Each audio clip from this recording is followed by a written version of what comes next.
Eccoci qua cari telespettatori, questa volta parliamo di lavoratori, quindi abbiamo parlato della legge di bilancio relativamente alle questioni dei pensionati e pensionandi, adesso apriamo uno spaccato invece per quel che riguarda un po' tutti quanti coloro che sono ancora al lavoro. Lo facciamo in modo particolare con Giacomo Vendrame, ben ritrovato segretario organizzativo CGIL Veneto, grazie di essere qui con noi. Allora segretario, sciopero, 8 ore di sciopero nazionale 17-24 novembre di quest'anno 2023. Perché? Scioperiamo contro la manovra finanziaria del governo perché non tiene conto di coloro che noi rappresentiamo, quindi i lavoratori e le lavoratrici, i pensionati e le pensionate. Perché quanto contenuto all'interno della manovra riteniamo che sia assolutamente sbagliato e in qualche modo non vada nella direzione di rispondere ai bisogni appunto dei soggetti che dicevo prima. Tutto quello che era stato discusso anche in maniera particolarmente intensa durante la campagna elettorale, che ha fatto sì che questo governo avesse la maggioranza all'interno del paese, in realtà si sta un po' tutto sgonfiando perché non c'è nulla di quello che hanno promesso, quindi sul fisco, sulle pensioni, sui salari, in realtà nulla di quello che è stato promesso c'è all'interno di questa manovra. Quindi assieme alla UIL abbiamo deciso questa mobilitazione articolata nei tempi che vede il primo appuntamento il 17, tra l'altro per il Veneto insomma avremo il 17, al di là che lo sciopero chiaramente è in tutti i luoghi di lavoro, in particolare del pubblico, della scuola, delle bonifiche e dell'igiene urbana, oltre che dei trasporti e nelle poste. Sarà una manifestazione unica a Padova a partire dalle 9 davanti alla stazione dei treni. Tra l'altro manifestazione a Padova che ha visto anche la convergenza, mettiamola così, degli studenti. Quindi per la prima volta da tanto tempo nel nostro paese, almeno per quanto riguarda la nostra regione, scendono nuovamente in piazza lavoratori, pensionati e studenti per chiedere risposte da parte di questo governo. Insomma. Allora, vedevamo prima a livello esemplificativo i punti, alcuni dei punti: alzare i salari principalmente a fronte di un'inflazione galoppante, estendere i diritti, cerchiamo di capire quali sono i diritti, e contrastare una legge di bilancio che non ferma l'impoverimento di lavoratrici, lavoratori, pensionati e pensionati e non offre futuro ai giovani. Nella legge di bilancio che cosa sostanzialmente c'è e non c'è? Allora, per quanto riguarda i salari c'è un po' un'operazione che in termini di bilancio comprendiamo, ma poi l'hanno venduta particolarmente bene e in realtà utilizzando una mezza bugia, perché loro dicono che metteranno 100 euro in tasca agli italiani attraverso questa manovra. In realtà non è vero, perché in realtà confermano una misura che era già prevista, è stata ottenuta tra l'altro grazie alla mobilitazione di CGIL e CISL-UIL dai governi precedenti, il cosiddetto cuneo fiscale, o meglio cuneo contributivo. Quindi quei soldi che loro dicono di mettere in tasca ai cittadini in realtà non li tolgono perché li hanno già dati. Il punto vero è che noi siamo di fronte a un'inflazione galoppante, nell'arco di tempo da noi calcolata, stiamo parlando dal 14 al 21%, e quindi anche la risposta del passato andrebbe aggiornata aggiungendo risorse in busta paga. Così non è, perché anche la manovra fiscale in realtà non dà risposta ai redditi più Vediamo infatti la bassi. slide successivo, perché è interessante questo. Lei parla di questi, non c'è alcuna risposta all'emergenza salariale, questo è un punto, chiedo della regia di metterci la slide. Questi 100 euro sarebbero quel taglio fiscale, quel taglio al cuneo che si è visto che dovrebbe durare fino a dicembre, quindi a questo punto sarebbe prorogato? Esattamente. Loro praticamente dicono diamo 100 euro in busta paga ai lavoratori dal 1° gennaio. In realtà non è vero, perché conformano una misura che era effettivamente temporanea, finanziano quella misura e quindi in realtà non li tolgono perché li hanno già presi. Il punto è che quei 100 euro presi quest'anno in realtà dovremmo aggiungere ulteriori soldi, perché l'inflazione non si ferma un anno solo e purtroppo noi sappiamo che permane particolarmente alta. Risultato, noi abbiamo per la grande generalità dei lavoratori una perdita di potere d'acquisto. Quindi oggi vanno a fare la spesa e comprano molte meno cose di ieri, sia per effetto di quello che è la contrattazione, quindi i contratti nazionali di lavoro. Infatti siamo in fase di rinnovamento anche di quelli, ma lì è una partita che riguarda i datori di lavoro, sia sotto il profilo fiscale. Quindi in realtà non c'è una risposta il mantenimento, in realtà noi vorremmo anche il miglioramento del potere di acquisto dei lavoratori e delle lavoratrici, tra l'altro anche dei pensionati, come penso abbiate già avuto modo di approfondire. Assolutamente sì. Esatto. Però di fatto 100 euro uno se li trova in più, cioè non trova una busta paga più alta. Non se li trova in più, non se li trova in meno, perché se li hai trovati in più il 1° gennaio del 2022, non il 1° gennaio. Quindi se la mia busta paga, semplifico, era di 1.000 euro qualche anno fa, dal 1° gennaio di quest'anno è diventata 1.100, adesso banalizzo all'estremo, in realtà dal 1° gennaio del 2024 sarà sempre 1.100, quindi non mi hanno dato nulla in più nell'anno futuro. Chiaro. Allora, poi voi dite non si fa nulla per il lavoro stabile e di qualità e in qualche modo non si interviene contro la precarietà. Perché? Perché non c'è nessuna misura all'interno di questa manovra di bilancio, in realtà mi verrebbe da dire in tutte le altre manovre messe in campo dal governo, che dia risposta al tema principale che è la precarietà, perché finora abbiamo parlato degli aspetti di salari particolarmente bassi, ma in realtà poi c'è l'enorme problema che oltre un salario basso spesso si hanno contratti troppo brevi e uno permane in una situazione di eterna precarietà per tantissimo tempo, tra un contratto anche di una settimana, un mese, magari ha la fortuna di avere 6 mesi, un anno, ma poi magari ricade in disoccupazione e via dicendo. Sotto questo punto di vista, la frammentazione del mondo del lavoro e il tentativo in qualche modo di ridurre questa precarietà e dare stabilità ai rapporti di lavoro, questo governo non ha fatto nulla e quindi non c'è nessun tipo di risposta all'enorme problema della precarietà che assieme a quello dei salari fa sì che oggi abbiamo un mondo del lavoro sempre più povero. Non si investe per migliorare la vita e il lavoro delle donne. Questo è un altro aspetto. Questo tra l'altro è anche legato a un altro tema che è quello che mi pare che fosse nella slide precedente, ovvero il tema delle pensioni, nel senso che della legge Monti-Fornero sostanzialmente. Sì, una delle grandi promesse della campagna elettorale, in particolare di un partito, la Lega, era quella di abolire la legge Fornero e quindi consentire ai lavoratori e alle lavoratrici italiane di andare in pensione prima. E tutto questo in realtà non c'è, sono riusciti anche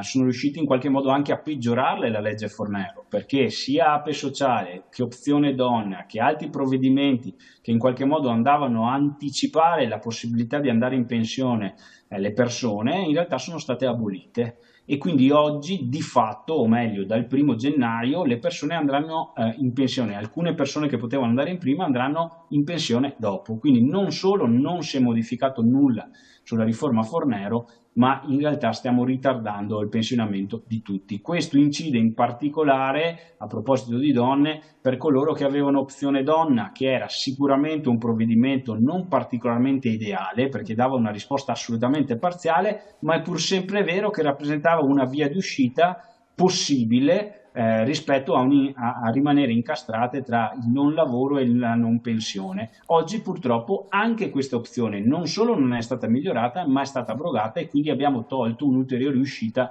per soggetti già fragili di loro verso il pensionamento. Se poi pensiamo che nel nostro paese esiste e permane una grossa difficoltà sia di parità di salario tra uomini e donne e sappiamo le donne hanno anche spesso, troppo spesso, per difficoltà di conciliare la vita familiare con la vita lavorativa, momenti anche di non lavoro, le donne sono penalizzate 2 volte in questo momento, nel luogo di lavoro perché non hanno parità salariale con gli uomini e anche di carriera, di prospettive e via dicendo, ma poi anche nella possibilità dell'accesso alla pensione e quindi questo è un elemento sicuramente sul quale bisognerebbe intervenire con maggiore forza, cosa che invece non è stata fatta, se non operazioni che rappresentano più uno specchietto per le allodole che una vera concreta risposta a questi soggetti. Poi sostenete si prevede una riforma fiscale che a parità di reddito tassa i salari e le pensioni più delle rendite e non si tassano gli extra profitti. Noi anche qui veniamo da una narrazione in cui questo governo si era mosso almeno a parole contro i poteri forti, la famosa tassa in particolare delle banche sugli extra profitti, che poi in realtà si è sgonfiata come neve al sole, perché in realtà si è trasformato in un nulla di fatto nella pratica. e anche negli effetti. Oggi quindi siamo di fronte a una situazione in cui invece di tassare gli extra profitti, richiesta che il sindacato ha fatto da tempo, visto anche la situazione economica, l'inflazione, il costo energetico e via dicendo, invece di incidere lì non si va comunque a mantenere un'elevata tassazione per quanto riguarda i redditi del lavoro dipendente in particolare. Quindi è un'inversione rispetto a quello che viene raccontato, ma purtroppo in realtà i lavoratori lo sanno bene, la loro situazione di carattere fiscale non è assolutamente stata modificata nel tempo, se non per quel provvedimento che dicevo conquistato dal sindacato con i governi precedenti. Certo. Allora io chiedo intanto dalla regia che mettano le date 17 novembre e 24 novembre per i settori coinvolti. Noi vediamo di concludere. Si incentiva l'evasione fiscale e non si investe in salute e sicurezza. Perché questi due punti in modo particolare? Perché in realtà anche con provvedimenti precedenti sull'evasione fiscale non si fa assolutamente nulla, anzi il messaggio politico e anche culturale che viene dato è che tutto sommato in qualche modo tra condoni, condonini, rottamazione di cartelle esattoriali e via dicendo sia anche possibile in qualche modo uscire da una situazione anche di accertamento di evasione in qualche modo più puliti rispetto a prima. Questo è un effetto culturale nel nostro paese devastante perché a questo punto nessuno è incentivato a mantenere le regole sull'evasione fiscale, in particolare alcune categorie che gli è possibile evadere fiscalmente e questo genera chiaramente un aumento di quella che è l'evasione fiscale in essere e soprattutto un nessun recupero delle enormi risorse che elude il fisco e quindi siamo alle solite, invece in qualche modo di contribuire a una normalizzazione dell'economia e riportare a base fiscale molte partite che ci sono, si va poi a colpire coloro che sono già colpiti pesantemente dal fisco, in particolare mi riferisco ai lavoratori dipendenti e ai pensionati. Questa cosa è insostenibile nel tempo, tant'è che la nostra preoccupazione non è solo per i soggetti che noi rappresentiamo, ma anche per la tenuta dei conti del Paese, perché questa manovra è stata fatta in deficit e a differenza di altre manovre, perché noi non siamo contrari di per sé al deficit in assoluto, ma se con il deficit vai a tagliare risorse ai soggetti più deboli, vai a aumentare in qualche modo, incentivare i soggetti più forti, magari non attacchi l'evasione fiscale, quel deficit va sul nulla, non crea crescita e di fatto va a creare debito cattivo e a quel punto poi torneremo a dover discutere di come risanare il debito tra qualche periodo che purtroppo penso non sarà neanche tanto così lontano. Parlavate di salute e sicurezza anche perché, intanto chiedo che alla regia si mettano in onda anche la slide relativa alla manifestazione regionale di venerdì 17, concentramento Renove, stazione di Padova e il numero di telefono e il sito internet per poter partecipare, così i nostri telespettatori possono prendere anche giù nota dell'iniziativa. Prego. Perché salute e sicurezza? Il tema della salute e sicurezza lo leggo al più ampio tema del lavoro pubblico. Oggi nel nostro Paese avremo bisogno di investire in settori di welfare, quindi scuola, sanità, sicurezza, che comunque è un ambito del pubblico e via dicendo. Investire vuol dire assumere personale all'interno di questi settori. Perché oggi, ad esempio per quanto riguarda la salute e sicurezza, il numero di ispettori anche nella nostra regione è molto esiguo e anche con tutta la buona volontà di questi soggetti che svolgono un lavoro prezioso nel territorio è impossibile controllare le numerose realtà produttive della nostra regione e quindi di fatto si lasciano dei buchi veri e propri di controllo e quindi anche di prescrizione positiva, non solo di sanzione negativa, perché alla fine il lavoro dell'ispettore è quello di far crescere un sistema di sicurezza all'interno del mondo del lavoro per fare in modo che non accada quello che invece quotidianamente siamo chiamati a commentare, ovvero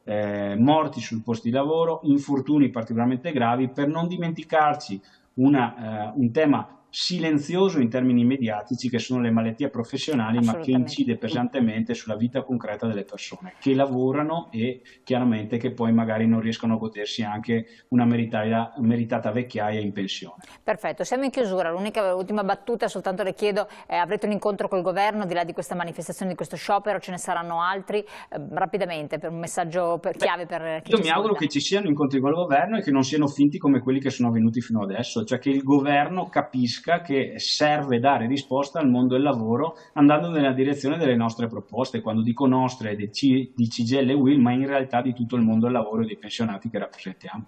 Perfetto, Giacomo Vendrame, grazie molte di questo quadro sintetico un po' delle azioni che andrete a intraprendere. Per tutti voi telespettatori che desiderate aderire, pensionati o non pensionati, lavoratori o meno, contattate le sedi della CGIL, o comunque sapete che la manifestazione è aperta al pubblico, è corretto? Aperta al pubblico a tutti, Certo, giusto? vi aspettiamo in piazza numerosi. 17 e 24 novembre 2023. Grazie ancora, noi ci vediamo cari telespettatori dopo la pubblicità.